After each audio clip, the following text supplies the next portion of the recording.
नमस्कार। माली समाचार हिंदी में आपका स्वागत है। मैं दिनेश माली। इंडिया गठबंधन की बैठक में क्यों नहीं आ रहे हैं बड़े नेता? आइए जानते हैं विस्तार से।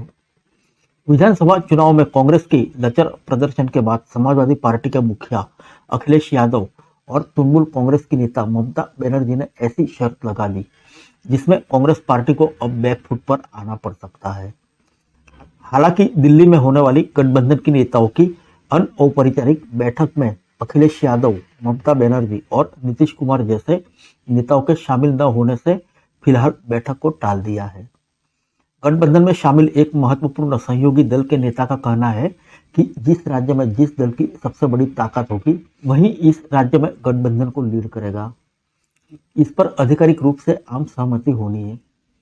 विधानसभा के चुनाव के बाद इंडिया गठबंधन की महत्वपूर्ण बैठक होनी पहले से ही तय मानी जा रही थी।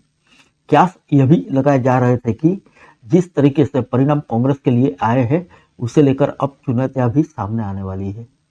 सियासी जानकारों का कहना है कि ठीक उसी अनुमान के आधार पर गठबंधन की बैठक से पहले ही अन्य दलों के नेताओं ने अंदरूनी नाराजगी और आक्रामकता खुलकर सामने आने लगी।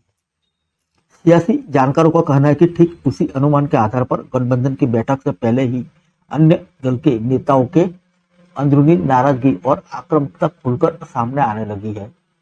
बुधवार को दिल्ली में कांग्रेस के राष्ट्रीय अध्यक्ष मल्लिकार्जुन खड़गे के साथ होने वाली गठबंधन की नेताओं की बैठक में अखिलेश यादव, ममता बनर्जी, नीतीश कुमार जैसे कद्दावर नेता शामिल नहीं हो रहे हैं।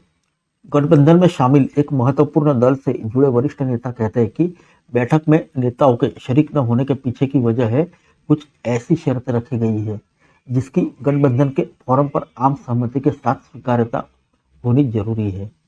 गठबंधन में शामिल एक अहम पार्टी से जुड़े वरिष्ठ नेता का कहना है कि अखिलेश यादव और ममता बनर्जी समेत के स्टालिन की शर्तों में सबसे ज्यादा हिस्सेदारी गठबंधन में उनके राज्य में उनको मिलनी चाहिए, जबकि विधानसभा चुनाव से पहले कांग्रेस इन राज्यों में अधिक सीटें की मांग कर रही थी।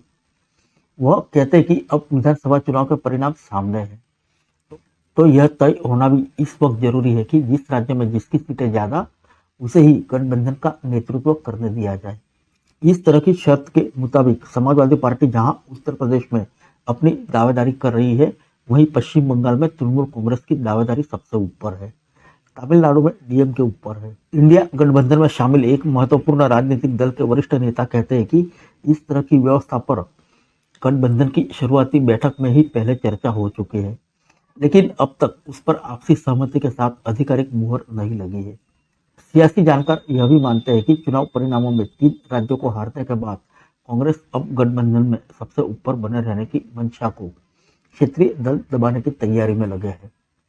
एक राजनीतिक विश्लेषक कहते हैं कि अब दबाव काम भी कर रहा है, क्योंकि उत्तर प्रदेश, पश्चिम बंगाल, बिहार, झारखंड समेत दक्षिण के राज्यों में गठबंधन के दलों की यह मांग शुरुआत से बनी हुई थी। सियासी जानकारों का मानना है कि गठबंधन के सियासी दलों में सबसे ज्यादा लड़ाई पश्चिम बंगाल और उत्तर प्रदेश को लेकर फंसी हुई है। एक वरिष्ठ पत्रकार कहते हैं कि यूपी में समाजवादी पार्टी सबसे बड़ी विपक्षी पार्टी है और वह अपने मुताबिक कांग्रेस को सीटें देना चाहती है, जबकि पश्चिम बंगाल में तृणमूल कांग्रेस भी कांग्रेस को ज्यादा सीटें देने के पक्ष में नहीं है। महाराष्ट्र में पहले से ही महाआघाड़ी गठबंधन में कांग्रेस शामिल रही है, इसलिए सीटें बंटवारे को लेकर उतना ज्यादा मंथन नहीं करना पड़ेगा।